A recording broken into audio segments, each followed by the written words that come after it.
Hey everyone, welcome to episode number 100 of the Lift Free and Diet Hard podcast. I'm your host, Andrew Coates. And if you haven't been on my social media recently, um, this is going to be my planned final episode of this podcast.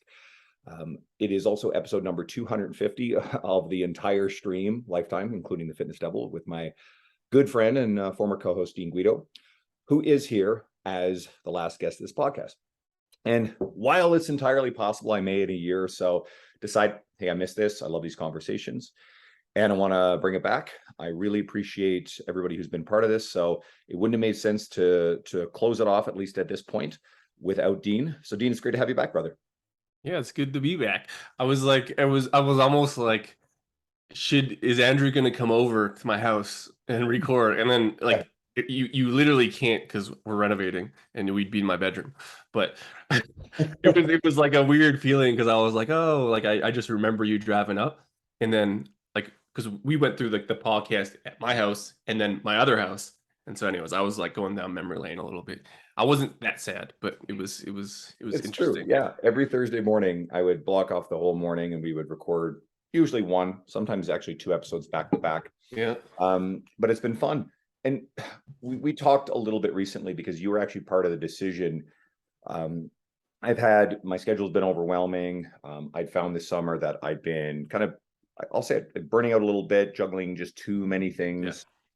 And I needed to kind of reevaluate the balance of everything. We're going to talk lots about the value of this podcast. I mean, I think both of us know that this podcast has been instrumental to kind of what's happened to our careers. We'll talk lots Absolutely. about that. But I noticed that, I was struggling a little bit to kind of, prepare for them in advance. And it was a little bit more just like, I got to upload these things. And I don't want to treat it like it's an obligation. It's got to be something that comes from a pure place of joy. I always love the guests. And so, but when you and I talked, I actually knew, hey, it's the right decision to, retire it. And yeah, I always reserve the right to maybe come back to it. But there are so many other great podcasts out there. Honestly, there's more podcasts than ever. There's a lot of people doing good stuff. I definitely There's think too many podcasts. Like I can't even keep up anymore. exactly right. We can't listen. But at the same time, and I also want to talk about this too, and we'll get into what your thoughts are for someone to start a podcast and Yeah. how to approach to get value out of it.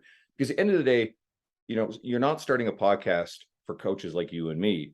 No. Someone listening is starting a podcast to serve the clients that they're working with. Because I do actually have another podcast. It's called Forever Strength. It's with my co-host and my partner in that project, Bailey Lau. And the shorter episodes, we do bring some guests on where we can. And it's designed to speak to a very specific audience. So coaches can listen. If you guys actually want to, you can check it out. It's actually pretty cool, but it's definitely something different. So let's actually start with this. Like, let's tell everyone, like, how you came up with the idea, because this is your idea, Yeah. how this all started and where you were in your career then, and how along the journey it opened doors for you and where you are now. Yeah. Maybe I'll start with where I am now, just because it's easy, almost like a pseudo intro. So now I basically at the end point, like I'm doing nutrition contracting, and so I do nutrition coaching, and then on the side. I don't know. My other business is that I do nutrition education for compound performance. So that kind of is where it led. Where it started was like I was very similar to you in the sense where I was just the trainer. And I say just the trainer, but like basically I had left teaching. Like this was all within a pretty quick timeline. I had left teaching as a teacher and a coach. Like I coached football and yada yada yada. And I went into training. There were some contract disputes with, and I won't get into, but basically I like working for myself, and so and I like training. So I became a trainer and I got full really fast. And then part of it was like getting into the industry. I was already like into powerlifting. So like I don't know, at the time I had like an elite total and two weight classes, and I was writing blogs on 1020 Life. Like I was quote unquote sponsored, but I was already kind of in the strength and conditioning space. Like I coached through university, and I worked at a strength and speed place for like pro athletes and university athletes, but never as a fitness, I guess, trainer.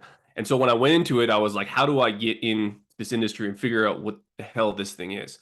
In powerlifting and football, it's like you just kind of show up and you lift weights and you make friends. Like if you're strong, you're in. If you're good at football, you're in. So it was kind of like, how do you figure that out for fitness? And one of them at the time was listening to podcasts because I don't know exactly what year that was. Like it seems like I'm so old now, but like maybe 5 or 6 years ago, probably like ish.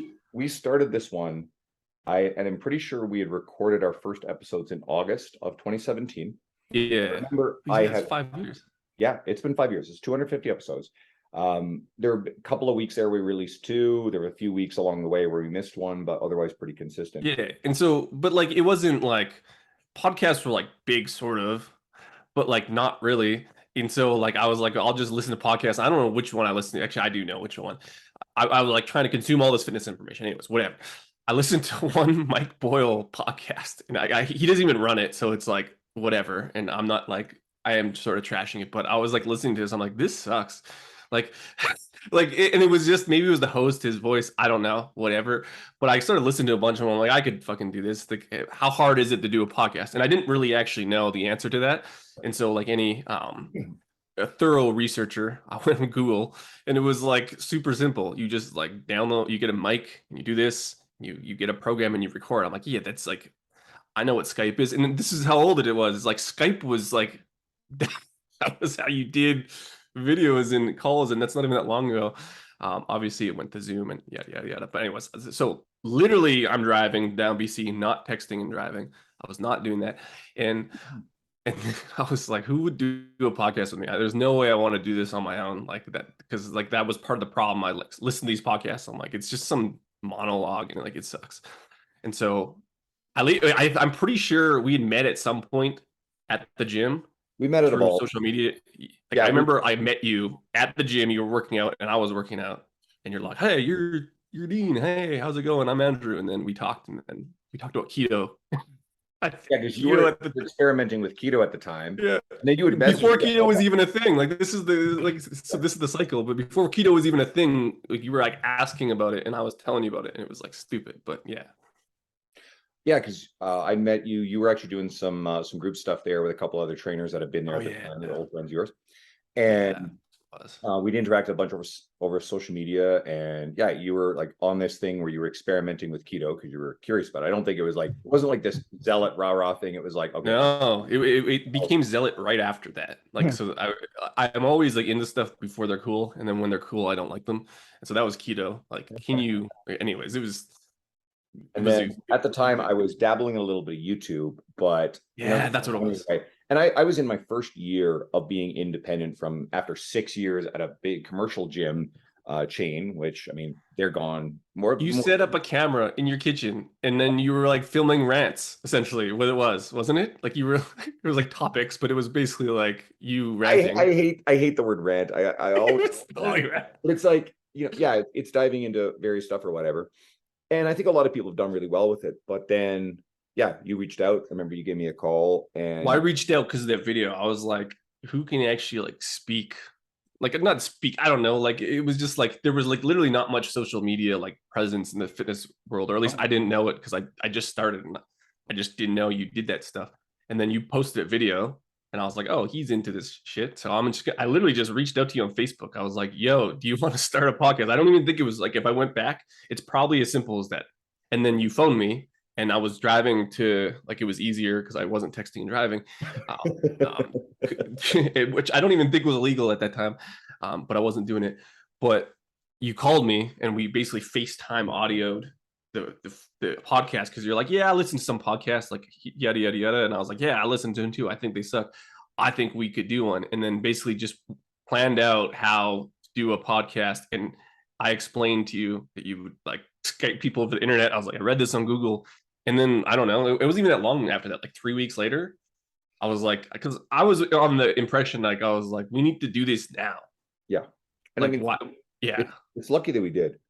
And then we had a few local people. Obviously, Dean Somerset was our first episode, and we recorded with our friend Alfred Jung, and Jordan Guedo was one of the earliest episodes. And then I remember that I had traveled to the fitness conference, the fitness summit in Kansas City back in May of that year. And that's where I met like a lot of the industry. That's where I met Jeb Johnston, right? Who's become, well, I think you went like, so like for anyone listening, this is us kind of going through memory lane a little bit, but like the initial portion of it was like you weren't even looking at other people like outside of Edmonton. Neither was I. I was like, listen, like I didn't even know you could like build stuff outside of that. I was just like, I want to get busy and network the shit out of this so I get clients and or like meet other people or whatever. Like create like I wanted to go from like 0 to 60. I left teaching. I was like, I need to like be in. I need to be on the in crowd and like blow the fuck up. And so I was like, I'm just going to interject myself into a podcast because who's going to not say no to who's going to say no to a podcast? And like it was literally like, let's talk about all the people we know and then get them on the podcast. Like that's how it literally started, was more of a networking play to kind of solidify like local training for each of us, right? And then it turned outside of that because you left to a conference and met people like, oh, we get this person, this person, this person, and then because within the first 10 episodes, so he Lee did an episode, Mike Israel did an episode, Carter Good did an episode, and Sohi's episode, I mean, we had the old upload thing and then the new one combined. Like Sohi's episode must have seen, I would be very surprised if it isn't lifetime over 12,000 plus. Like we don't have that data, unfortunately. Well, it was way different back then. Like, and I say back then, like it's that long ago, but like our first episode had 7,000 views, and it was more like in like the first day. No, you're remembering that wrong. It was nowhere near that. But no, sorry, it was 1,000 in the first day, but like lifetime, it was like 7,000, which was like it heaters off after like a month. It grew a lot, and I mean those things still. Even on the new software, I mean, the old episodes still get listened to a fair bit because people are discovering them. And I mean, I'm going to say this to anybody who is listening, you know what? Like, yeah, sure, there aren't new episodes planned, but you have a massive library. And if you scroll through, if you're more recent to this or you haven't listened to the old ones, I mean, the bloody industry's who's who. The list of people who are not guests on our podcast is much, much shorter than the people who have been guests. And so it's really cool to walk through all that and just look at, you know, a lot of really successful, noteworthy people. And I'm not going to say names. There's a couple of guests along the way that I'd be like, I would rather not do that again. But they're very much a minority. There's like less than 5 episodes. I don't even give a fuck. Who was the one? Who was the guy that oh man, this was awful. This is before like but we're not going to say names. We could totally he's not even. No, we're not saying names, but hiding in the closet and might have been high. Yeah, that guy. Yeah, we're not. That's okay. No. I don't even know his name anymore. Like he's literally off the map. I know where he works, so I guess we can't talk about it. We're not saying names, but that was one of the weird ones. But like, there's a few. Anyways, it was like that's as much as it seemed like it was planned, and maybe it didn't seem like it planned. It was zero planned. It was like literally flying by the seat. I don't even know the saying. The seat of our coattails seats. And so then, you know, as this sort of took off a bit, one of the biggest catalysts for things for you, because I just love traveling these things. So I dragged you down to the 2018 Kansas City Fitness Summit. And that's where, because I had met a lot of the Stronger You people in 2017. So we went down. We interviewed them, I think, too, at that point. We interviewed a few, right? We had an episode, Jeb and Derek were on, and I think Nick Sorrell. And then, I'm pretty sure that was a trio episode. There was a few other one-offs. And then we met Mike Dola in 2018, and you met Mike T. Nelson, who I know you got really close with, and then that led you down this whole rabbit hole of that community with Dr. Ben House. And it was one of those things where like, and this is maybe where like this thing is obviously going, is like the podcast was a good segue into meeting people personally without it being weird.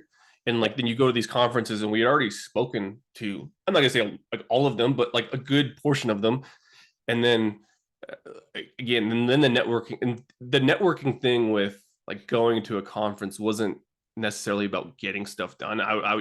You were just like, listen, you got to go. It's so good. But it was one of those things where I did get a lot of business connections years after. In one of the cases, like with Stronger You, like we were working there 6 months later, but really it was just you don't have that initial like icebreaker, because it's just like, okay, I'm meeting these people for real. It's cool. And then, hey, I like all these people. We should do more stuff. And then Mike Nelson was like, you should message Ben. You would be perfect to go to this thing. And then Ben invited me to Texas to go lift. And then I went down that rabbit hole, and I got to meet Pat Davidson and do all this stuff. And all these people I was following, I was now like just hanging out with. And I'm not one to get starstruck, so it was good. I just wanted to go like lift weights with people. Like this is how like I didn't have any plans with the fitness industry. I was like, I like lifting weights and being strong, and I'm gonna go lift weights with people. Like that's how stupid it was. But I think like realistically, that's probably why I was able to kind of bounce around a little bit, because I wasn't trying to get money from people. Like I didn't, social media was like an afterthought. We were just like, yeah, we're going to do a podcast and I want to get busy with clients and lift weights, which I think was helpful for both of us. Because you were the same thing. You're like, I like lifting and I'm a busy trainer and I like reading articles and shit. Like it was as simple as that. Yeah, I knew that, the podcast wouldn't be a direct vehicle to get clients. I know of a couple of instances where, a couple of old clients found me. Yeah. One of our guests who they were following, shared it up in his story. Turns out they're like, oh my God, this guy's in Edmonton. And then they started following me and then they reached out. So that's happened. But for me, these episodes have always been about points of connection, connecting with old friends, getting to know people that I otherwise haven't had the chance to get to meet in person. There are lots of guests, like Jordan Syatt and I were supposed to get to hang out at Luca's event in 2021, but Jordan had to pull out of that. And so I still haven't met him in person, despite the fact we chat, fairly frequently. Yeah. Christian Thibodeau, I've never met in person yet. He was supposed to be part of our event that we were going to do in 2020 here. That got blown out. Actually, Syatt was supposed to be in that event too. So there's actually a lot of people that was literally supposed to meet, haven't yet, and probably will in future travels. But you're right. The podcast actually allows you to create those connections. And more recently, I've been working through a group of people. I'm like, okay, cool. I really think this person's cool. They're emerging in the industry. Someone like Rico Incarnate, right? He's Syatt's former videographer. He's doing really cool stuff. I probably will get to meet him at an event in April. He was on recently. Sam Miller, who I think is really cool. Dr. Caleb Burgess is another one. And the big long list of these kind of people. Well, and I think the reason why it was like helpful, and like this is part of the reason why I wanted to start it. Not that I think I'm like a social butterfly, because I'm not. But I was like, man, these hosts are like so boring. And I'm not saying I'm not boring, but I was like, there's no way like I would want to go. If I talk this guy, I would never want to see him again. And so at the other end, I'm being totally negative, whatever. But at the other end, the podcast could be one of those things that kind of separates you in a good or bad way. Because like you can also just be a leech, which again, we both seen that through DMs. And so like, it's one of those things where I think if it's organic and it's good and it's fun, and one of the things that we try to do differently, and I think we did a good job and you did a good job after it, was not necessarily just sticking to the content specific nature of what that person does, like just kind of talking bullshit a lot of times. And obviously we had structured questions, but a lot of it was just like shooting the shit with people, because I didn't want to hear that Mike Zertel volume talk. Like he's on 20 podcasts doing that. Yep. Like, you know what I mean? And like, I don't want to hear that. And I hope that the guests appreciate that too, because now that we've both done a few more podcasts on other people's stuff, it's like sometimes you get monotonous talking about the thing. And really, you know what I mean? And again, our guests had always said that this was great. This is a standout, one of their favorites ever. Hey, I'd love to come back, all this sort of stuff. Routinely, we would get this. And you're right. And I want to touch on this with nuance, because I've probably been a guest on over 50 podcasts in the last 2 years. Like it's been a lot. And I appreciate that. And I will continue to do them. If you're listening and you have a podcast or you're interested in starting one, make sure that anytime you ask for someone's time, you're making it worthwhile for them. Because a lot of people, you alluded to, they'll be in your DMs and then they ask.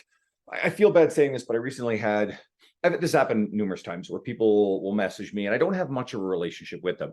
And they'll be like, hey, can you share this thing in your Instagram story? And I'm like, politely, but no, I'm not doing that. It just, I do that as a policy, right? I just, first of all, that drives me nuts. Don't ask for access to something that I've spent years working on. You have to actually give, it's got to be an authentic give. And your story is not giving anything to quote my audience. Yeah. It's going to sound really negative, but like no one's interested in your story. You have to find and consistently do something so that way you're serving the people directly in front of you. Start there. And then you keep finding ways through the podcast to give something that's really valuable to people. And if you build up that audience, then the guests that you'll ask, well, you're sharing that guest with your audience, which is the give, right? Plus, you're giving them an experience that hopefully, if you earn, I don't want to say the word status, but authority with your podcast, then more people will simply want to come on. And they're going to be people in the industry who just don't like doing them, or they rarely do them. John Berardi very, very rarely does them anymore. We're very lucky to have had him as That one was of the sick. guests. That was actually my favorite one. It's probably my favorite. That was my best one in terms of me getting the answers I wanted. I was like, damn, we got John to say some shit. And it was cool when I got to meet him in February at Raise the Bar. And I'm going to plug Raise the Bar right now. I really do need to, because Derek and Nick, who've been guests recently, they're great guys. They're doing cool stuff. I want people to follow them. They're doing Raise the Bar in Dallas instead of Florida. So this year, February 24th to 26th, I'm one of the speakers. I'm in the lineup, right? Because I went down there last year. I built a relationship with these guys. I hung out. I just like got to meet everybody. You know, you play ambassador just because I naturally like that sort of thing. And everything I've worked on with my career and all the speaking experience I'm getting, the guys are like, yeah, we really want you as part of this event, and they can pick and choose the industry. So I hope everybody listening will actually check that event out. But I got to meet John Berardi down there, and he was super nice, and he was really excited to kind of go hang out with his good friend Molly Galbraith and a few other people he hadn't seen in a while. But he was very gracious, and he had been, you know, keeping an eye on what I've been doing with my career, and you know, he showed interest, and that was meaningful. And I definitely think for anybody listening, don't worry about trying to earn the favor of or become friends with people I call legacy people who've been around for so goddamn long that they're like, you know, retreating into family, and they just don't put the time and effort into things like podcasts and whatever anymore. But look around at the people on the same journey you're on. I've said this so many fucking times, that have a lot of the same goals, are in the same place you are. They've been on the same path. And it's like meeting Jeb in 2017. And look how like that's worked out, especially for you guys, where you guys really are just business partners in so much, and close friends. And I love Jeb to death. I encouraged him a few years ago to start speaking more. And then he's been a presenter at the Inland Empire Fitness Conference the last 2 years. We've hung out. It's always great to see him in my travels.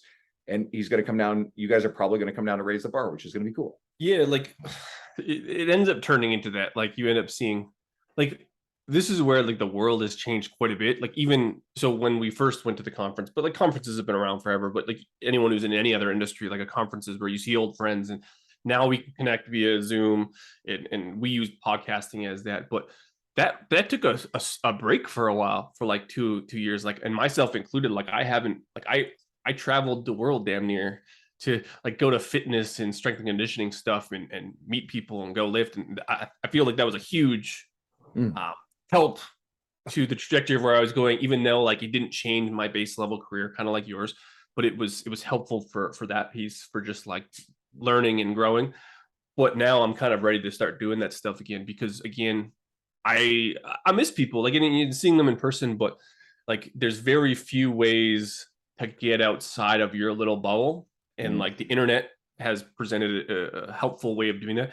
It's just not the same on Instagram. So podcasting is very different than Instagram and like DMs and stuff, and text. Like it is different. It's like an hour of like time where like you actually get a chat, and there's not that many distractions. Like it's kind of a cool zone, but it doesn't even come close to like doing a conference, or like the time in between, or the break periods, or the coffee periods, or like, hey, we're at the hotel or whatever, you're getting super drunk, not drinking, like, or whatever, right? Like, so that's where I don't want to say the magic happens, but I think that's a piece that you can definitely miss out on. You can do it in a little ecosystem, like locally, but I think that it has like it depends on where your career wants to go. I think it's good to branch out a little bit, if only just to see what's out there, right? Because again, if you're not exposed to that, you can get into not even an echo chamber, but like we see it with locally, like where people go, it's just that you get stuck a little bit.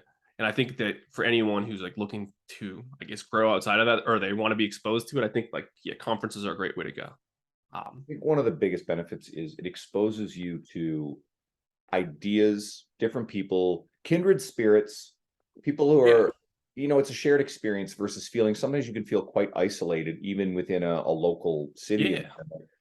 And a lot of these conversations that I have in interactions with people who I feel like are doing similar things that I'm doing, or have inspired my career trajectory, are conversations with people who don't live here. I was on the phone with Lee Boyce just this morning. We were chatting about some stuff, and it's actually really astonishing, who I get to talk to on a regular basis about various different aspects of career. And that includes Joel Jameson, that includes Jonathan Goodman, and so many other really cool people that I've gotten to meet in my travels. And your point about traveling, I've got a lot of stuff coming up. So I mentioned I'm speaking at Raise the Bar, but I've got a lot of touch points potentially to run into a lot of people. So Joel, I'm almost finished his bioforce conditioning certification. And Joel and I have been interacting a lot. So if he's able to get enough people, mid-November, he's going to do something in Las Vegas. And I'm probably going to bounce down to that, which is going to be cool. So I'll get to hang out with him again, and we'll see who else goes. I am part of a presentation. So I'm like on a speaking panel at an event that's October 1st at Chelsea Piers Fitness in Manhattan, first visit to New York. It's my buddy Kenny Santucci's event, Strong New York. Luke is going to be a part of that event. Who else? Dr. Gabrielle Lyons is going to be part of it. Don Saladino. There's a big, crazy lineup for that one. Kelsey Heenan, David O'Tay is in it. And so that's going to be a really cool thing. So I actually get to hang out with and meet my editor of Muscle Fitness, who was a guest, Jeff Tomko, recently. And one of the owners of Generation Iron, who I write for, Edwin. And honestly, it's going to be really cool to hang out with those guys. Then I got the RP Summit. So Nick Shaw invited me to come down to that, hang out. And that's December 16th in Vegas. It's the Olympia weekend down there. So I might go to the Olympia. We'll see. The weekend before that, December 10th, I've been invited to be a presenter at the regional NSCA. It's a Rocky Mountain region. So I get a presentation for that. So I'll meet a lot of cool people there. And then Raise the Bar in February. And then I'm going to attend another event in probably April. That's again in Vegas. There's a lot of just Vegas stuff, but Vegas is not a hard flight like you would set off air. So if anybody's interested in any of that stuff, just message me. Hopefully I'll get to see you there, because that allows for a lot of what, I'll miss out on with the podcast. But that face-to-face in that time, that's more powerful. Yeah, and like it's a, I don't want to say it's a good opportunity, because I don't actually, I think that you kind of make your own way with those things, and it's not necessarily an opportunity for anything. Like I think it's just a matter of getting yourself out there. It's kind of like doing Instagram content. Like there's multiple avenues you can go for, I guess, doing what you do and putting yourself out there. And then podcast is one of them. Like I don't do as well. I do Instagram a little bit, but I didn't do like what you did. But then there's podcasts, then there's reels, and then there's like in-person conferences, and there's meeting people. Like there's a lot of people that don't have Instagram presences that have massive careers that are doing stuff, and everyone knows who they are, like in terms of like the circuit. And so like, again, I think it's just another avenue to explore if that's what you're looking to do. And I don't even know what that is we're looking to do. It was just kind of like, if I in my head, and this is probably where you're at too, is like, if I'm going to do this for a career, what does a career entail? Like to me, it didn't just mean showing up to work. Like it meant continuing ed and like branching out and whatever that meant, because I had no idea what that meant, because I just kind of went full force into it. And I still don't really fully know what it is, but it's just like, can I do this for life and get paid to do it? And then how do I get better and do that and have more opportunities? And it was just, you got to do all the stuff and then figure out where you fit in. But again, I think that conferences is a good way to kind of, like you said, get exposed to it. Because as much as like the internet's good, like you can read articles and see different camps, it's like there's a lot of stuff that you can't see through on the thing, just like Instagram. Like there's like, you're actually do a pretty good job of like being, we'll call it authentic, but really your Instagram is like Twitter posts for a fucking year. Like there's no, like realistically, no one can get a good idea of your personality through that until they meet you. But then when they meet you, they're like, oh, Andrew's the big giant ginger guy that wears like tank tops that are like super tight, and they show his muscles, and like, but they remember you. And I think that that's another aspect that you can build, however you use that, whatever. But I don't think you can get that without that. On a lot of attitude and philosophy through it, right? Because like ultimately I treat it as a place to share, philosophies, wisdom, that sort of stuff. And people are paying attention, because again, not everybody's paying that much attention, but the ones that are will see it. The ones that are watching the stories will pick up on things. With social media, I like to pull back the curtain a little bit. There's a guy that followed me a while back, big account, blue check mark, but I'm going to be very careful how I say this, but ultimately there's sometimes people with large followings, but that there's no reason in the world why they would ever have a large following, right? They don't create content that draws in followers. They don't have anything noteworthy about them as educators, authorities in the industry. And all of a sudden they have this like disproportionately large following. And immediately you know it's bullshit, right? You just know, hey, it's bought and paid for, it's fake engagement, what have you. Anyway, so this morning I got a DM and it's a bot account, like just a robot account that has sent me, when they send you someone's profile to like encourage you Yeah, to follow that you should get him profile. on the podcast or whatever it is. Yeah, right. And this is a dude who's been trying to cozy up to me, and I'm just like, yeah, nah, dude. And then so I sent him a screenshot of this bot with sharing his profile in my DMs, and he's like, "Oh, what's this?" As if he doesn't know. I'm like, "Yeah, this is spam in my DMs. I hate this stuff." He's like, "Oh, thanks, man." And like, I didn't say to him, "Dude, stop spamming this kind of crap." But ultimately, I don't want to be seen following somebody who is spamming other accounts because they look at this account and they find out that I'm following it. It's like, ew. Anyway, so like, don't, first of all, with social media, don't do that. Don't buy followers. If I saw a guy that I know from the internet and I like him, but I noticed that he gained within the space of all of a sudden his follower number just like jumped up rapidly after being really stagnant and under 10,000. And he gained probably what it took me a year and a half to gain. He gained it in a month. And he's not sharing anything. There's no reason, nothing's happened for him to kind of blow up. And again, I'm not worried about policing this stuff or, hey, I work This is hard for this. weird. No gatekeeping. It's just like that doesn't make sense. So that's obviously buying followers. And I'm like, ew, don't do that. Well, it's just intentionality behind that. Like, I can never trust that person. It's just like, and again, so this is where it's good with conferences too. And like, this is maybe just how I approach stuff, but like, I have like a tally in my head on like people I think are bullshit.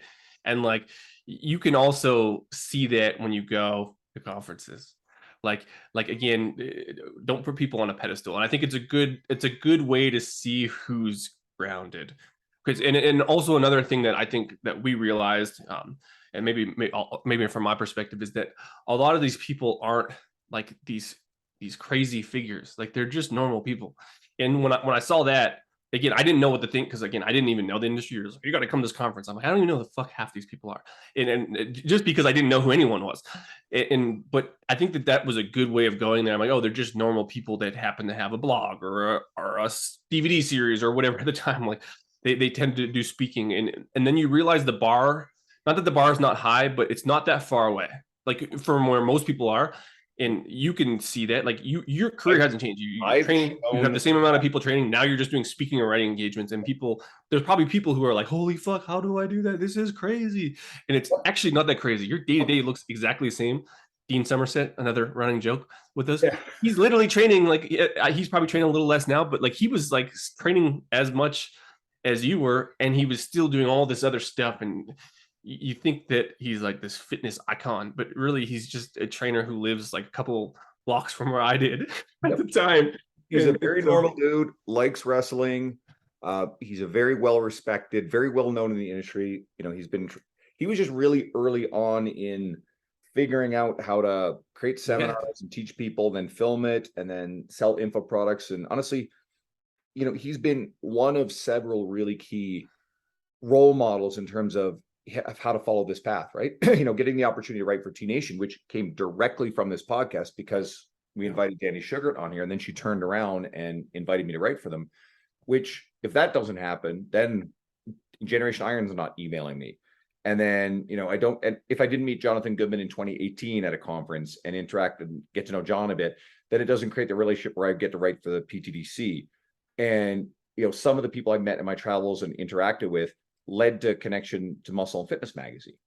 And I mean, again, I've said this on air a few times, but Jonathan connected me with the editor of bodybuilding.com a couple of years back. And I wrote something for bodybuilding. I got paid for it, but it wasn't published until they were sold, and that editor left, and there's been a big shakeup, and they haven't been doing anything. So I have an author's page on bodybuilding.com. If you search it, you'll find it, but there's no article attached. So I don't put it anywhere on my media because the article was never shared. So it's like, shit, I don't feel comfortable actually, saying, hey, I've written for bodybuilding.com, which would have been a meaningful accomplishment. That would have been cool.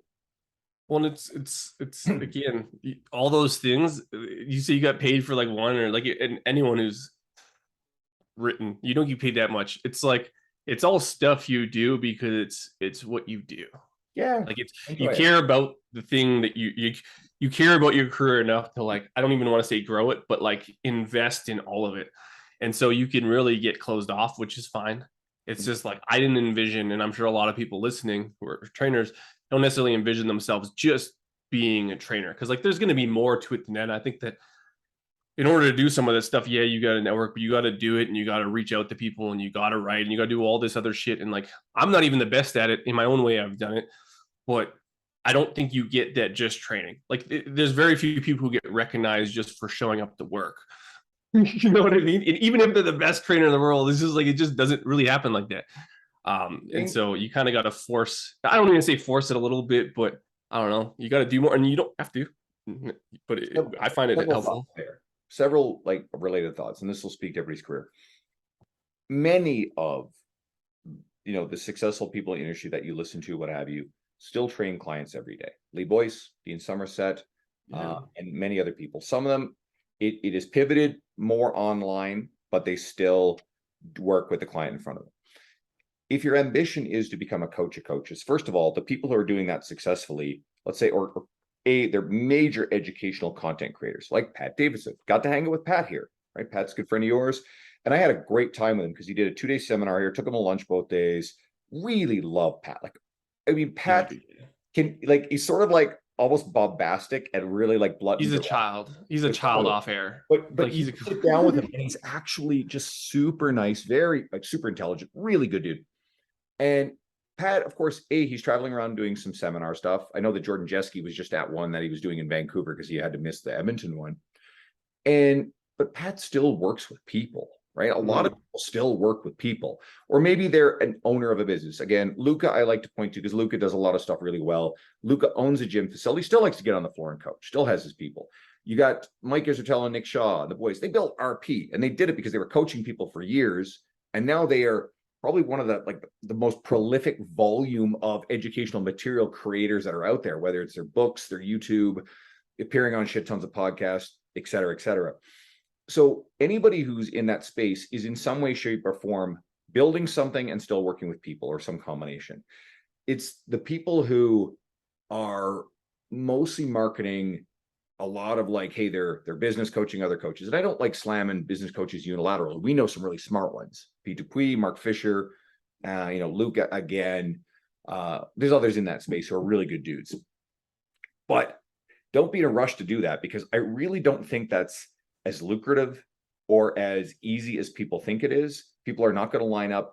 There's an expiry date on it too. Like even those people that we talked about, not that they've pivoted, but it's probably become a lesser part of their profile, because like you get saturated quick, you get all your people, and then they're doing other stuff too. Like it's a piece of their business. Well, it's not the business. Well, Pete Dupuis' primary business is running Fancy Sports Performance. Mark Fisher's primary business is Mark Fisher. Right. Luca's primary business is Vigor Ground, right? Like, it's not their whole thing, right? Jonathan Goodman, yeah, he actually has mentorship stuff, what have you, but like the PTDC, OTA, and now Quick Coach, they're his primary. He's a good example of someone who actually built a business doing business coaching, but it was also early. But it's like, so anyone who listened, go back to the first 150 episodes, probably like half of them we trash business coaching, but it's just the idea of business coaching as like, hey, I'm gonna just transition all this stuff I know and coach something that has nothing to do with what I did and make a quick buck. And again, it becomes like every other Ponzi scheme bullshit, and it's just like, just don't do that. You can try it. It's just like, I tell you, I can already forecast your future. It won't work. And you'll be doing something else. Like now it's been 5 years. Literally everyone we were trashing, which one of them was one of we were alluding to earlier, is like, they're not doing that because there's an expiry date probably now. Now we can look back in time, because this is pertinent to the first podcast, like maybe a 2-year max lifespan on that. Maybe, probably more, about 6 months. So just this, if I was to teach anyone from the first podcast, don't be a business coach, and I would feel good at night. You can do it. Like, I do a little bit of mentorship on the side that I don't advertise anymore. People will reach out and ask me about it. And it's honestly, it's such a fractional little bit. And I just like, have conversations, and I'm really proud of everybody that I'm working with, because they're actually doing really cool stuff.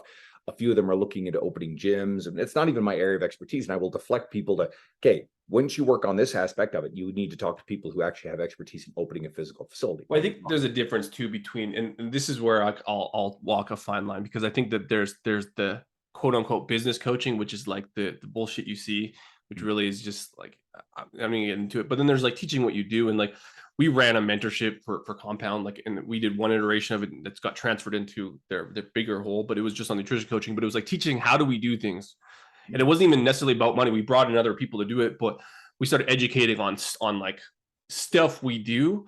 That's different than business coaching, because I didn't tell anyone they're going to make a lot of money doing it. And so I think that there's a difference. And so I don't want to trash everyone who's kind of teaching what they do, because I think that it is becoming saturated too. There's also a timeline to that, but you'll see that with cycles with fitness stuff. But I think the bigger thing here is that there's a lot of ways to make money in the fitness industry. And I think like you can see all the models, and again, how you choose to go to it, it's the path is still, I don't want to say the same, but you kind of have to start building content and doing stuff and teaching and learning. And this podcast for us was a good way to speak and learn how to speak. Right. It's about teaching, right? Yeah. Speaking at conferences, I mean, that stuff's not going to pay my mortgage at this stage, No. but I'm fulfilled by it. I get to travel. So instead of me having to pay for everything to travel something, I literally get paid to do it, or like it gets taken care of. I'm like, hell yeah, that's a sweet deal. I get to do all this sort of stuff I love. The writing stuff, like you said, yeah, the writing, for the amount of time that goes into an article versus what I get paid for it really dilutes down my quote hourly rate. I would be way better off training clients, but I'm fulfilled by it. I enjoy the process, and it's fun to be able to share some of this stuff and have a library of it. Do that stuff because you're fulfilled by it, not because you think, hey, this is going to be like, a big payday. I think everybody that we're talking about who's making money, either A, is still working directly with people, or they are building something, a business entity that scaled. What Mike Dola did with Stronger You, then he turns around and was able to sell it. What the various gym owners that we equate with being successful. Look at a Joe DeFranco, right? Again, my buddy Kenny Santucci with the Strength Club in New York. Luca with Vigor Ground. There are countless examples. Chad Landers with Push Private Fitness in North Hollywood, on and on and on. Or reputable coaches who are still coaching people, right? So I think that's the stuff that ultimately is the financial security long term. You can put yourself in a position where you can charge more for your time, for your session rate, for your online coaching, cool, and then add extra income streams as you build in other things. I think that's great. And I think the podcast and the travel, because I think they go hand in hand, have opened doors of opportunity that I wouldn't have anticipated, that has put me in a position where I have a very fulfilling career that I enjoy. So because I'm retiring the podcast, I'm going to double down and actually do more of the travel. But because my livelihood is in such a position that I can afford to do this, and I now, instead of, hey, I got to pick 1 or 2 a year, now I can take off, 8 to 10 times and go do these things, right? Which is really fun. So what would you say to anybody who is thinking about starting a podcast, who might say what you said earlier, and there's already too many of them? What would you say? Why should they? Why shouldn't they? What do they need to know? Well, it's easy to say, why shouldn't they? You probably won't do that well. And if you're someone who's gauging statistics on view count and sales made through it, like, I don't know if it's for you, to be honest. Not that you can't do it, but I find that the most successful ones have kind of transitioned their career podcasting. Like they funneled everything to the podcast. We just started a podcast.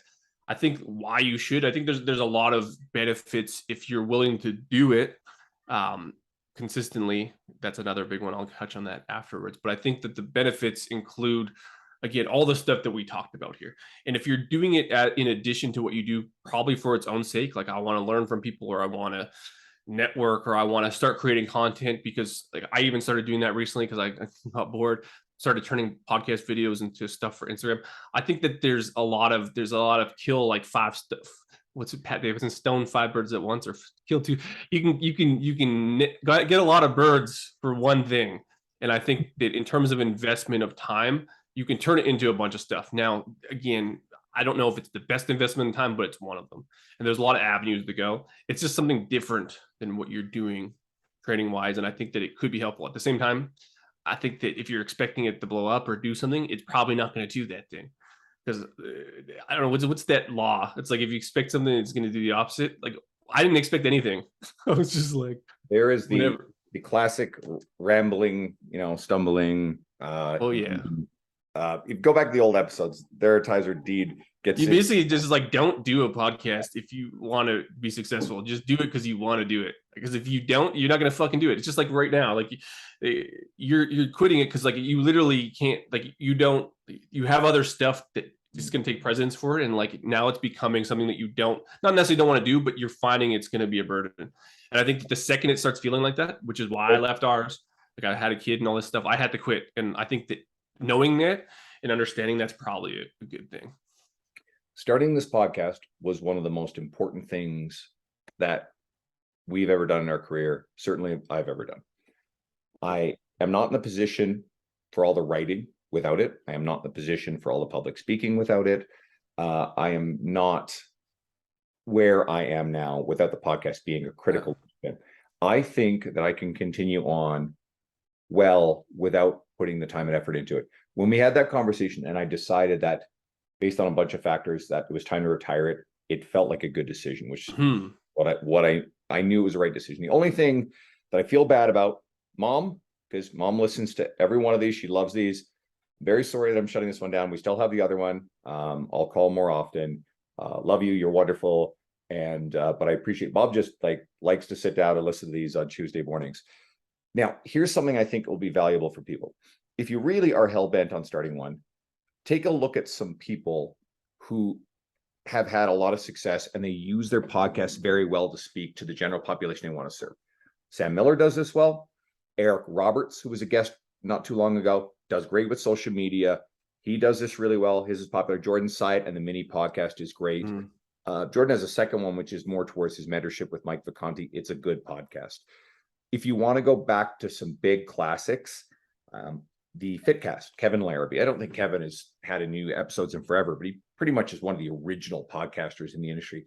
And even by his own admission, I don't think you go back to the first couple hundred, but there are a lot of big names. If you go to the Fitcast and scroll through, you'll see a lot of people who you like. It's how I found out about a lot of people. It's where the second podcast I think I got into. I started with Lane Norton and Sohee Lee's Physique Science Radio. That's where I started because I was digging into a lot of Lane stuff. This is over a decade ago. And that was super cool. And I got to meet Lane in my travels. Actually, I got to meet Sohee, and then Sohee invited me to go to an event to meet Lane, and that was awesome. And then the other one that's still going is Danny Lennon's Sigma Nutrition Radio. Danny does an incredible job with that one. He's had a lot of really big legacy guests on there, a lot of really good evidence-based stuff. You've got a bunch of great stuff to dive into if you want to learn how to do this stuff well. And and I think do your own thing, because I think like that was the one reason, and I'm not gonna say ours was big, but like the reason why it was enjoyable is because like I listened to a bunch of stuff I didn't like, and I was like, I know what I'm not gonna do, and I think there's some merit to that, because it kind of like with the social media stuff, you can get burnt out doing something that you think you should be doing, like in the way you think you should be doing it, when you could just be doing it your own way, and you probably won't get burned out doing it. Well, you could do the same exact thing just differently and you'll love it. And so that's exactly what I do with Instagram, right? And I'll talk about that. Reels and video stuff is a big push, and everybody's doing the same looking reel now, and get a lot of ideas. I write them down, I capture them, and I try to put them into something that's fairly simple and accessible, and I throw it up as a Twitter graphic plus some videos of Larry, and once in a blue moon something about me, and people go nuts for this stuff. They love it. The one I shared yesterday had tons and tons of shares. People were really happy with that one. And it's an authentic way to share a piece of how I experience our industry, stuff that I think will help people. And it doesn't take that much of my time. And I respond to every message. Comments, it's hard to at this point, but if someone shares it or sends me a message, I always reply to it unless it's spam. And even then I sometimes fuck with the spammers. And I'm able to do it on my terms, where it doesn't feel like a full-time job. If you want to watch some people who are doing really well at Reels, again, Eric Roberts, TikTok, whatever, Eric's got over 1 million TikTok followers. And I think he's got to be creeping up. He's got to be over 250,000 Instagram followers by now, probably around 300,000. He's killed it in that space, but that's a full-time thing for him. He's also written a ton of articles. He does a lot of podcasting. There's a guy who's focused on himself, his business and serving his niche well. You want to watch a guy who's really done well, but by really being on point with all his media, go check out what Eric Roberts is doing. He's a great example of that. I think that's, I don't know if we could, I don't know if we got what we needed to get done. I think we got what we needed here. I'm going to say to anybody listening, if you've been a recent or even a long time listener, again, send me a message, say hi. Any positive stuff out of this, great. If anybody tells me to keep it going, well, sorry, not for now. Go listen to the Forever Strength podcast that I do with Bailey. It's really good. I try to make, kind of put Bailey on the spot there and get a lot of her wisdom. And I do bring in guests. So we've had Angela Gargano on here and on that podcast. Susan Niebergall's been on both. I'm going to figure out getting Dr. Susie Squats, Dr. Susie Spurlock on there. It's funny because I'd invite her on this one, but then very abruptly, hard pivot, cut it off, and then she still had my Calendly link, so she booked one. I'm sorry, but let's get you over on the other one. She's like, okay, cool, that'd be even better because that's like my audience. I'm like, great. Anyway, and meanwhile, guys, go follow Dean. He likes talking about walking a lot on his what is your Instagram handle now? Walk.more.king. I don't know. I'm not even getting into that. That's another podcast. Yeah, but I talk about walking, and I do have a podcast, sort of. Yeah. It's through the other business. We have a segment on Compound Performance Radio where Jeb and Go I, check that who's out. done the other thing. I think you've had a few episodes with him now at this point. Yeah, I've had Jeb on a bit. Jeb is just great. Jeb is great to see. If you ever get a chance to see Jeb in person, go follow Jeb Stewart Johnston. Just a great, authentic human being. Some of the best nuanced, thoughtful habit and nutrition based stuff. So yeah, he's like super smart and like he's super thoughtful and he has a way of saying things, and like that's why it's perfect because I don't like you alluded to. I'll ramble, I'll get some gold there somewhere, but like I'm not preparing at all. Jeb sounds prepared. I'm pretty sure he isn't. And then on the other end, you're very prepared and very thoughtful. So it's like it's there's multiple ways to do this thing. it takes a lot of mental energy, and the more you divvy it up, it gets harder. And I noticed that I had to reallocate some stuff. So anyway, I'm really grateful for the opportunities that this podcast has provided. Technically, I'm recording 250 before I'm recording 249. So it's kind of funny doing them out of the order, but I'll release them in order. Anyway, so I hope everybody who's been listening has really enjoyed this. I hope you'll continue to interact via social media. Follow me if you're not already at Andrew Coates Fitness on Instagram, which is the main hub for me. And if you get a chance and you happen to want to go to an event that I'm at, reach out, let me know you're going to be there. I'll be excited to meet and interact and talk. And Dean, my friend, I'm very proud of everything that you've done in your career. And I know that this podcast has been a really critical inflection point many times over. It's over. It's so sad. It's like it was already sad, but now it's like kind of super sad. But I'm also super happy. Like if I couldn't be happier that it ended, at least this segment of it, because we got to do it the way we always did it, which was just off the top. It was a good chat. Maybe right after this, it'll 2 years from now, it'll roll right into episode 101 on the new format. Be like, hey guys, I'm back. I've got XX guest or whatever.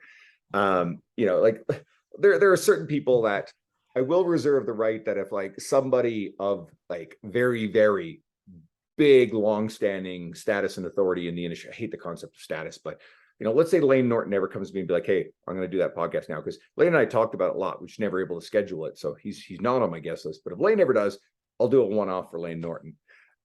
Right. But otherwise, thank you, everybody. Appreciate it, Dean.